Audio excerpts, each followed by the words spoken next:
ഒരു നിയമസഭാ മണ്ഡലത്തിൽ ഒരു MLA നടത്തിയ വികസന പ്രവർത്തനങ്ങൾ ആ മണ്ഡലത്തിലെ രാഷ്ട്രീയ തെരഞ്ഞെടുപ്പിനെ എങ്ങനെ ബാധിക്കുമെന്നുള്ളതാണ് മലബാർ ജേണൽ അന്വേഷിക്കുന്നത്.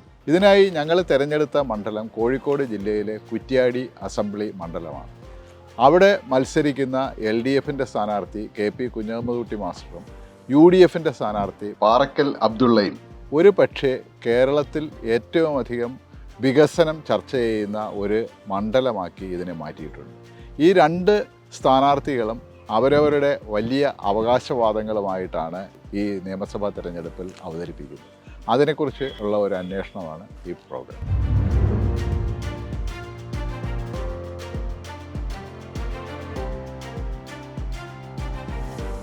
കുറ്റ്യാടി ബൈപ്പാസ് കിഴക്കൻ മലയോര മേഖലയുടെ ആകെ സ്വപ്ന പദ്ധതിയാണ്. കുറ്റ്യാടി ജംഗ്ഷൻ 5 റോഡുകൾ കൂടിച്ചേരുന്നതാണ്. എപ്പോഴും വാഹന ഗതാഗതക്കുരുക്കാണ്. സഖാ മത്തായി ചാക്കോ കുറ്റ്യാടി മേപ്പയ്യൂർ MLA ആയിരുന്ന അവസരത്തിലാണ് ബൈപ്പാസ് നിർമ്മാണം എന്നൊരു നിർദ്ദേശം മുന്നോട്ട് വെച്ചത്. തുടർന്ന് സഖാവ് ലതിക MLA ആയിരുന്ന ഘട്ടത്തിൽ ബജറ്റിൽ ഫണ്ട് വകയിരുത്തുകയും സംസ്ഥാന സർക്കാർ ഒരു പദ്ധതി അംഗീകരിക്കുകയും ചെയ്തു. പക്ഷേ അന്ന് അനുവദിച്ച ഫണ്ട് അപര്യാപ്തമായതുകൊണ്ട് പ്രാഥമികമായ കുറച്ച് കാര്യങ്ങൾ മാത്രമേ നടന്നുള്ളൂ. എന്നാൽ കിഫ്ബി ഫണ്ട് വന്നതോടുകൂടി 39 കോടി രൂപ ഈ ബൈപ്പാസിന് അനുവദിക്കുകയുണ്ടായി. UDF എന്ന നിലയിൽ ഞങ്ങൾ വന്നപ്പോൾ ഒന്നും നടന്നിട്ടില്ല എന്ന് പറഞ്ഞുകൊണ്ട് കുറ്റ്യാടി ബൈപ്പാസ് പ്രാവർത്തികമാക്കിയില്ല, തിരിഞ്ഞു നോക്കാൻ ആളില്ല എന്ന് പറഞ്ഞുകൊണ്ട് കുഞ്ഞഹമ്മദ് മാസ്റ്ററുടെ സബ്മിഷൻ പറഞ്ഞു.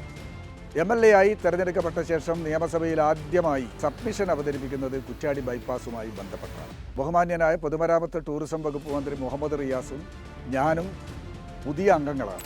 അപ്പോൾ അന്ന് മന്ത്രി ബഹുമാനപ്പെട്ട മുഹമ്മദ് റിയാസിൻ്റെ മറുപടി 90% വർക്ക് കഴിഞ്ഞിരിക്കുന്നു.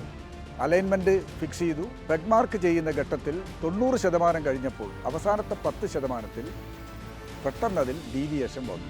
അലൈൻമെൻറ്റിൽ ഗ്രാമപഞ്ചായത്തോ ജനപ്രതിനിധികളോ രാഷ്ട്രീയ പാർട്ടികളോ ഒന്നും അറിയാതെ അലൈൻമെൻറ്റിൽ മാറ്റം വരും. തൊട്ടടുത്ത 3-4 വീടുകളുടെ അടുക്കളയിലൂടെയും മുറ്റത്തുകൂടെയും പോർട്ടിക്കോയിലൂടെയും അലൈൻമെൻറ്റ് പോകുന്ന സാഹചര്യം വന്നപ്പോൾ പ്രതിഷേധമായി അതിലൊരു വീട്ടുകാർ ഹൈക്കോടതിയിൽ പോയി കേസായി മാറി.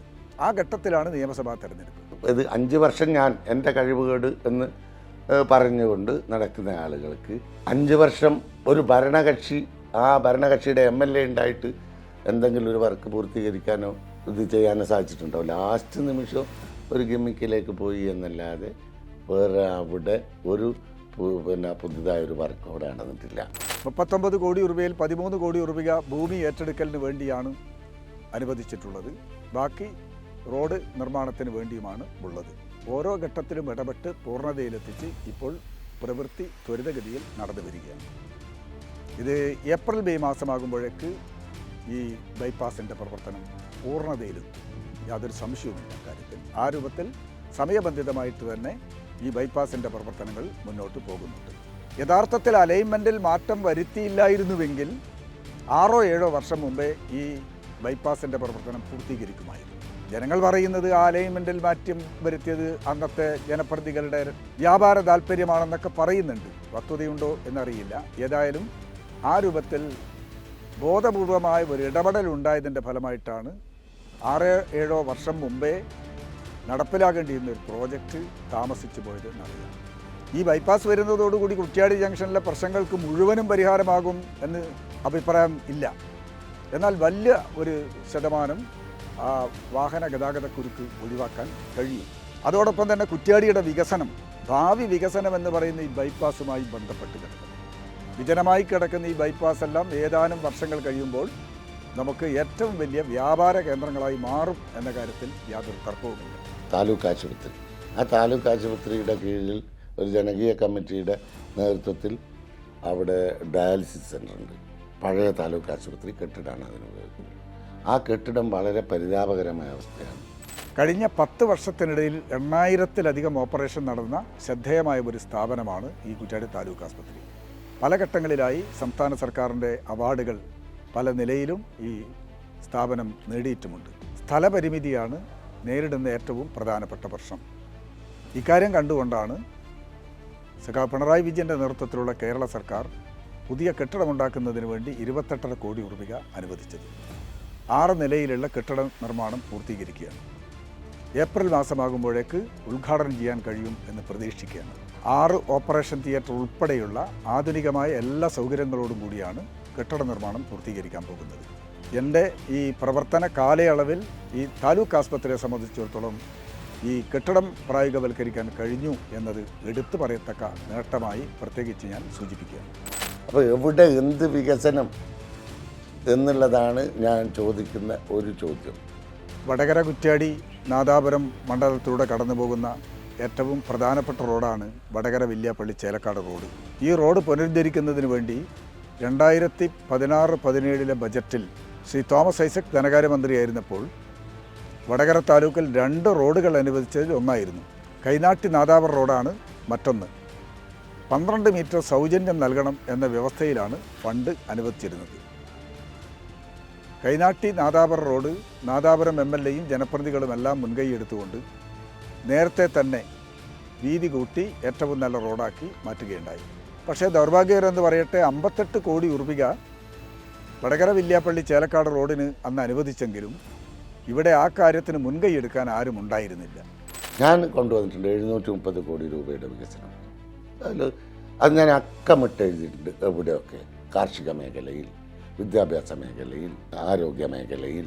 MLA ആയി തിരഞ്ഞെടുക്കപ്പെട്ട ഉടനെ ജനപ്രതിനിധികളെയും വടകര നാദാപുരം MLAമാരെയും രാഷ്ട്രീയ പാർട്ടി നേതാക്കന്മാരെയും എല്ലാം വിളിച്ചു ചേർത്തുകൊണ്ട് ഓരോ പഞ്ചായത്തിലും പ്രത്യേകം കമ്മിറ്റികൾ രൂപീകരിക്കുകയുണ്ടായി.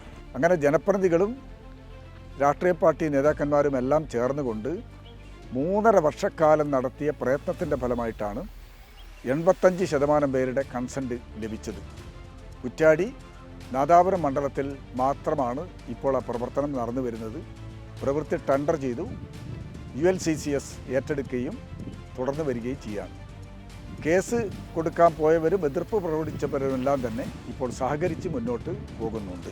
കുറ്റ്യാടി മണ്ഡലത്തിലെ ഏറ്റവും പ്രധാനപ്പെട്ട ഈ പ്രോജക്റ്റിന് 79 കോടി രൂപയാണ് കിഫ്ബിയിൽ നിന്നും അനുവദിച്ചിട്ടുള്ളത്. അധികം താമസിയാതെ പ്രവൃത്തി പൂർത്തീകരിക്കാൻ കഴിയും. ഒരു പൊളിട്രിക്സ് എന്നുള്ളതിലപ്പുറത്ത് ഇതിൽ വേറെ ഒരു തരത്തിലുള്ള കഴമ്പും LDF ആരോപിക്കുന്നതിലില്ല. ഇവിടെ ഒരുപാട് തെളിവുകൾ നമ്മുടെ മുന്നിലില്ലേ. ചില ജില്ലകളെ വേർതിരിച്ച് പറയാം, ചില നേതാക്കന്മാരെ കൊണ്ട് പറയിക്കുക. ആ നേതാക്കന്മാർ വളരെ കേരളത്തിന് ഇന്ന് വരെ പരിചയമില്ലാത്ത രൂപത്തിലുള്ള ഭാഷയിൽ വിഭാഗീയത ഉണ്ടാക്കുന്ന, മതസ്പർദ്ധ ഉണ്ടാക്കുന്ന പ്രസംഗം നടത്തുക, പ്രസ്താവന നടത്തുക. ഇന്ത്യ രാജ്യത്ത് മതന്യൂനപക്ഷങ്ങൾക്കെതിരായി ഏറ്റവും ഭീകരമായ രൂപത്തിലുള്ള പീഡന നടപടികൾ ഉണ്ടാകുമ്പോൾ അതിൻ്റെ മുൻപന്തിയിൽ ചോദ്യം ചെയ്യാനുള്ളത് CPIM-ഉം ഇടതുപക്ഷ പാർട്ടികളും മാത്രമാണ്.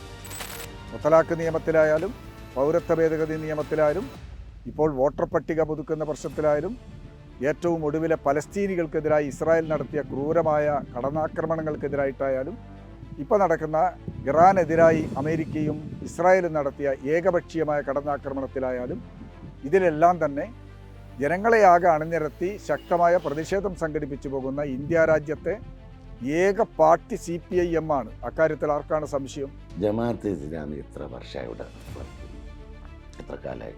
ജമാഅത്തെ ഇസ്ലാമി എന്ന് പറയുന്നത് ഒരു രാഷ്ട്രീയ പാർട്ടിയാണ്. മതാധിഷ്ഠിത രാജ്യത്തിന് വേണ്ടി നിലകൊള്ളുന്ന രാഷ്ട്രീയ പാർട്ടിയാണ്. മുസ്ലിം ലീഗ് എന്ന് പറയുന്നത് മറ്റൊരു രാഷ്ട്രീയ പാർട്ടിയാണെന്നറിയാം. നാട്ടിൽ ഒരുപാട് കലാപങ്ങളും കുഴപ്പങ്ങളും പല സ്ഥലത്ത് ഇന്ന് വരെ ഒരു റിപ്പോർട്ടിൽ, ഒരു കമ്മീഷൻ റിപ്പോർട്ടിൽ ഇവർ കുഴപ്പമുണ്ടാക്കി നമ്മളെവിടെ. ഞങ്ങളും ജമാഅത്തെ ഇസ്ലാമിയായിട്ട് ഒരുപാട് വ്യത്യാസമുണ്ട്. UDF അധികാരത്തിൽ വരുമ്പോൾ ജമാഅത്തെ ഇസ്ലാമി ഭരിക്കുന്നു പറയുന്നതിൻ്റെ മലയാളം എന്താ, മീനിങ് എന്താ? CPIM ഒരു രാഷ്ട്രീയ പാർട്ടി എന്നുള്ള നിലയിൽ ലീഗിനെതിരായോ ജമാഅത്തെ ഇസ്ലാമിക്കെതിരായോ ഉയർത്തുന്ന വിമർശനം എങ്ങനെയാണ് മുസ്ലിങ്ങൾക്കെതിരായിട്ടുള്ള വിമർശനമായി മാറുക? RSSനെതിരായിട്ട് നടത്തുന്ന വിമർശനം മുഴുവനും ഹിന്ദുവിനെതിരായിട്ടുള്ള വിമർശനമാണെന്ന് പറയാൻ കഴിയുമോ? ഇല്ലല്ലോ. ആ പറയുന്നതിൽ യാതൊരു അടിസ്ഥാനവും ഇല്ല. ഈ 5 വർഷം 2011 മുതൽ 2021 വരെ വികസനം കൊണ്ടുവന്ന് ഞാൻ 2016 ഞാൻ വരുമ്പോൾ ചോദ്യം വികസനമാണോ, എൻ്റെ ക്യാപ്ഷൻ വികസനമാണോ ചോദ്യം, മാറ്റമാണ് ഉത്തരം. ബഹുമാന്യനായ സഖാവ് കോടിയേരി ടൂറിസം വകുപ്പ് മന്ത്രിയായിരുന്ന ഘട്ടത്തിലാണ് തലശ്ശേരി പൈതൃക ടൂറിസത്തിൻ്റെ ഭാഗമായി ലോകനാർ കാവ് കൂടി അതിൽ ഉൾപ്പെടുത്തിയത്. തുടർന്ന് വന്ന സർക്കാരിൻ്റെ കാലത്ത് ഈ കാര്യത്തിൽ വേണ്ടത്ര മുന്നേറ്റം ഉണ്ടാക്കാൻ കഴിഞ്ഞില്ല. 1ാം പിണറായി സർക്കാരിൻ്റെ കാലത്ത് പൈതൃക പദ്ധതിയുടെ ഭാഗമായി ആവശ്യമായ പരിഷ്കരണ പ്രവർത്തനങ്ങൾ നടത്തുന്നതിന് വേണ്ടി ആദ്യഘട്ടത്തിൽ 6.5 കോടി രൂപയും പിന്നീട് 5.25 കോടി രൂപയും അനുവദിക്കുകയുണ്ടായി. അതിൻ്റെ ഭാഗമായിട്ടാണ് വലിയ ചിറയും ചെറിയ ചിറയും കെട്ടിഭദ്രമാക്കിയതും അഗ്രശാലയും അനുബന്ധമായ ഓഫീസുകളും എല്ലാം തന്നെ പരിഷ്കരിക്കുകയും ക്ഷേത്രവും പരിസരവും ആകെ മോടി പിടിപ്പിക്കുകയും ചെയ്തിട്ടുള്ളത് എന്ന് കാണാം. 2022 ആരംഭിച്ച ഈ പദ്ധതി 2025 പൂർത്തീകരിച്ചത്. 2 പ്രവൃത്തികളും ഇവിടെ നിർവഹിച്ചത് ടൂറിസം പൊതുമരാമത്ത് വകുപ്പ് മന്ത്രി PA മുഹമ്മദ് റിയാസ് ആയിരുന്നു. മലബാറിലെ ആദ്യത്തെ കളരി മ്യൂസിയം ഇവിടെയാണ് സ്ഥാപിക്കുന്നത്. പഴയ കെട്ടിടത്തിൻ്റെ പുനരുദ്ധാരണം നടക്കുന്നുണ്ട്. അതുകൂടി വന്നു കഴിഞ്ഞാൽ ഈ പദ്ധതി പൂർത്തീകരിക്കാൻ കഴിയും. ഇപ്പോൾ ലോകനാർകാവ്, പയങ്കുറ്റിമല കുറ്റ്യാടി മണ്ഡലത്തിലെ ഏറ്റവും പ്രധാനപ്പെട്ട ടൂറിസം ഡെസ്റ്റിനേഷനായി മാറിക്കഴിഞ്ഞിരിക്കുന്നു. എഡ്യൂക്കേഷനുള്ള ഒരു തലമുറ എവിടെ വളർന്നു വരും. അവർക്ക് കാണാനും ചിന്തിക്കാനും ഒക്കെ കഴിവുണ്ട്. അല്ലാണ്ട് ആരെങ്കിലും പ്രസംഗിക്കുന്നത് കേട്ടിട്ട് നിലപാടെടുക്കുന്ന ആളുകളല്ല. പൊതുവേ എന്ന് പറയുമ്പോൾ ഈ ഒരു പാസ്റ്റ് 5 years എടുത്തു നോക്കുകയാണെങ്കിൽ കുഞ്ഞമ്മദ് കുട്ടി സാറ് ചെയ്തിട്ടുള്ള വികസനങ്ങളാണെങ്കിലും ആൾക്കാരോട് പെരുമാറിയ രീതിയാണെങ്കിലും എല്ലാം ആൾക്കാർക്ക് കുറച്ചുകൂടി ഇഷ്ടമുള്ള രീതിയാണ്. അതുകൊണ്ടായിരിക്കും ഇനിയും ഒരു 5 വർഷം കൂടെ സാറിന് മുന്നോട്ട് കൊണ്ടുപോകാൻ പറ്റൂ എന്നുള്ള രീതിക്ക് പാർട്ടികളെ തിരഞ്ഞെടുത്തതും ആ ഒരു രീതിക്ക് മത്സരിക്കാൻ വെപ്പിച്ചത്. അതുകൊണ്ട് 100% അല്ല 110% നമുക്ക് ഉറപ്പാണ് LDF വീണ്ടും, അതായത് കുഞ്ഞമ്മദ് കുട്ടി സാറ് വീണ്ടും അധികാരത്തിൽ വരും, MLA ആവും. കുറ്റ്യാടി നിയോജക മണ്ഡലത്തിന് വേണ്ടിയിട്ടുള്ള എല്ലാ കാര്യങ്ങളും അദ്ദേഹം ചെയ്യുന്നതായിരിക്കും. കുറ്റ്യാടിയിൽ കഴിഞ്ഞ പ്രാവശ്യം കുഞ്ഞമ്മദ് കുട്ടിയായിരുന്നു ജയിച്ചത്. അപ്പം നല്ല വികസനം വന്നിരുന്നു. ഞങ്ങളെ റോഡായാലും എന്താണെങ്കിലും നമുക്ക് എല്ലാ പൊതുപരിപാടിയിലും എല്ലാത്തിലും കുഞ്ഞമ്മദ് കുട്ടി മാസ്റ്റർ വരാറുണ്ട്. അപ്പം തീർച്ചയായിട്ടും ഇപ്രാവശ്യവും ഞങ്ങൾ കുഞ്ഞമ്മദ് കുട്ടി മാഷ് ജയിക്കുമെന്നാണ് വിശ്വസിക്കുന്നത്. ചാൻസ് 100% പാറക്കൽ തന്നെയാണ്. പാറക്കൽ തുടങ്ങി വെച്ചതല്ലാണ്ട് കൂടുതലായിട്ട് വികസനങ്ങളൊന്നും കൊണ്ടുവരാൻ വേണ്ടിയിട്ട് കുഞ്ഞമ്മദ് കുട്ടി മാഷിക്ക് കഴിഞ്ഞിട്ടില്ല. ഇന്നിപ്പോൾ സോഷ്യൽ മീഡിയ വളരെ പുതിയ ടെക്നോളജി വളരെ ജനങ്ങളിൽ ഏറ്റവും കൂടുതൽ സ്വാധീനിക്കുന്ന ഒരു സാധനമായത്. പൊതുവിൽ ഇടതുപക്ഷ ഭരണം വരാനാണ് സാധ്യത. എന്ന് വെച്ചാൽ ഒരു കുറേ നല്ല കാര്യങ്ങളെല്ലാം ചെയ്തിട്ടുണ്ട്. അതിൻ്റെ ഒരു ഭാഗമായിട്ട് ഇടതുപക്ഷത്തിന് തന്നെ വരുവാനാണ് സാധ്യത. നല്ല കാര്യം വെച്ചാൽ പ്രധാനപ്പെട്ട നമ്മുടെ സാധാരണക്കാർക്കുള്ള പെൻഷൻ്റെ കാര്യം തന്നെ ഒരു വലിയ നല്ലൊരു ഘടകമാണ്. പിന്നെ ഇപ്പം ചുരുക്കി പറഞ്ഞാൽ ഒരു വീട്ടിലൊരു പെൻഷൻ കിട്ടാത്ത ഒരു വീടില്ല. ഏതെങ്കിലും വിധത്തിൽ ഗവൺമെൻറ്റിൻ്റെ ഒരു സഹായം കിട്ടാത്തൊരു വീടില്ല. പിന്നെ അത് ഒരു പ്രധാന ഘടകമാണ്. തീർച്ചയായും കുഞ്ഞമ്മദ് കുട്ടി മാഷ് ഇവിടെ ജയിക്കും, കുറ്റ്യാടി. പിന്നെ പിണറായി വിജയൻ സർക്കാർ തന്നെ വീണ്ടും അധികാരത്തിൽ വരും. കാരണം ഇവിടുത്തെ ഭരണ നേട്ടങ്ങൾ തന്നെ. കേരളത്തിലൊരു മൂന്നാമതൊരു ഭരണം വരണം ആഗ്രഹിക്കുന്നതാണ്, ഒരു മാറ്റം. എന്നിട്ട് ജനങ്ങൾക്ക് എന്താ മാറ്റേണ്ടോ നോക്കും. 5 കൊല്ലം കഴിഞ്ഞ് നമുക്ക് വേണം മാറ്റാമല്ലോ. അപ്പോൾ മൂന്നാമതൊരു കക്ഷി, ഇടതല്ല പലതല്ല, മൂന്നാമതൊരു കക്ഷി NDA ആണെങ്കിലും ഇപ്പോൾ വേറെ കക്ഷിയുള്ളത് അവർ വരണമെന്ന് ആഗ്രഹിക്കുന്ന ഒരാളാണ്. ഇവിടെ ഇപ്പോൾ UDF ജയിക്കുക കേരളത്തിൽ. കുഞ്ഞമ്മദ് മാഷ് വ്യക്തിപരമായിട്ട് നല്ല ആളാണ്, എല്ലാവർക്കും സഹായിക്കുകയെല്ലാം ചെയ്യും, ഇല്ലയെന്ന് ഞാൻ പറയുന്നില്ല. UDF പറയുന്നതിനോട് ഞാൻ ചോദിക്കുന്നില്ല. അതിലൊരു വർഗീയ ആയിട്ട് ഇടതുപക്ഷം അങ്ങനെ ചെയ്യുമെന്ന് എനിക്ക് തോന്നുന്നില്ല. കാരണം വെച്ചാൽ ഇല്ല, രണ്ടുപേരും അങ്ങനെ ചെയ്യുമെന്ന് എനിക്ക് തോന്നുന്നില്ല. അതിൻ്റെ കൂടെ ഒരു മതേതരത്തിട്ട് പോകുന്നതാണ്. ഇവിടെ ഇപ്പോൾ ഒരു വാശിയേറിയ ഇലക്ഷൻ തന്നെയാണ് നടക്കുന്നത്. പിന്നെ കഴിഞ്ഞ പ്രാവശ്യത്തെ ഭൂരിപക്ഷം മാഷ് ജയിച്ചത് ചെറിയൊരു ഭൂരിപക്ഷത്തിനാണ്. പിന്നെ വികസനത്തിൻ്റെ കാര്യത്തിൽ ഇപ്പോൾ നമുക്ക് ഇപ്പോഴത്തെ ഐക്യജനാധിപത്യത്തിൻ്റെ സ്ഥാനാർത്ഥി പാറക്കൽ അബ്ദുൽ സാഹിബാണ്. അയാൾ ജയിക്കണമെന്നുള്ള അഭിപ്രായമാണ് നമുക്ക്. LDF വിജയിക്കണമെന്നാണ് നമ്മുടെയും ഈ നാട്ടിൻ്റെയും ആവശ്യം.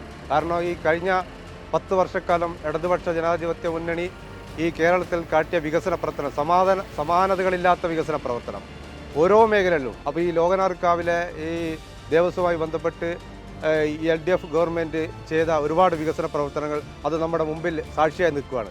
അപ്പോൾ അതുമാത്രമല്ല, ഈ കേരളത്തിലെ എല്ലാ തരത്തിലുള്ള വികസന പ്രവർത്തനവും ജനങ്ങൾക്കൊപ്പം ചേർന്നുകൊണ്ട് ക്ഷേമ പദ്ധതികളായി കഴിഞ്ഞാലും സാമൂഹ്യപരമായിട്ടുള്ള മറ്റു കാര്യങ്ങളായി കഴിഞ്ഞാലും കേരളത്തിൻ്റെ മൊത്തം വികസനം എന്നുള്ള നിലയിൽ ഇടതുപക്ഷ ജനാധിപത്യ മുന്നണി തന്നെയാണ് വീണ്ടും അധികാരത്തിൽ വരേണ്ടത് എന്നുള്ള അഭിപ്രായം പൊതുവേ ഉണ്ട്. ആ ഒരു അഭിപ്രായമാണ് എനിക്കുള്ളത്.